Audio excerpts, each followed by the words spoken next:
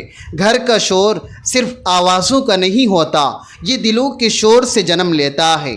جب ماں کا دل دکھی ہو، ماں کا چہرہ بوجھل ہو، بچوں کے لہجے میں کرواہٹ ہو، تو یہ شور دیواروں سے ٹکرا کر واپس آتا ہے اور آہستہ آہستہ وہ شور گھر کے در و دیوار سے روشنی کھینچ لیتا ہے۔ پھر وہی گھر جو کبھی سکون کا گہوارہ تھا اب بے برکتی کا مرکز بن جاتا ہے۔ یہ شور صرف الفاظ نہیں، یہ رحمت کے فرشتوں کے لیے بند دروازے ہیں۔ وہ گھر جہاں آوازیں اونچی ہو، جہاں زبان تیز ہو، جہاں دلوں میں برداشت نہ ہو، وہ گھر اصل میں شیطان کا ٹھکانہ بن جاتا ہے، کیونکہ شیطان کو خاموشی نہیں شور پسند ہے۔ اسے وہ گھر پسند ہے جہاں بحث ہو مگر دعا نہ ہو، جہاں غصہ ہو مگر صبر نہ ہو، جہاں میں ہو مگر ہم نہ ہو۔ اگر تم چاہتے ہو کہ تنگ دستی تیرا مقدر نہ بنے تو اپنے گھر کے دروازے آوازوں سے نہیں دعاؤں سے کھولو۔ سلام کو اپنی دہلیز کا پہلا لفظ بناؤ، درود کو اپنے دروازے کا پہرے دار بناؤ۔ جب زبان سے سلام نکلتا ہے تو فرشتے جواب دیتے ہیں، لیکن جب زبان سے شور نکلتا ہے تو رحمت کے دروازے بند ہو جاتے ہیں۔ ہر گھر میں خوشحالی، رزق، برکت اور محبت اس وقت اترتی ہے جب اس گھر کا پہلا کلمہ سلام ہو۔ ناظرین، اللہ تبارک و تعالیٰ سے دعا ہے کہ اللہ تبارک و تعالیٰ نیکی کی بات کو سننے، سمجھنے اور اس پر عمل کرنے کی توفیق عطا فرمائیں۔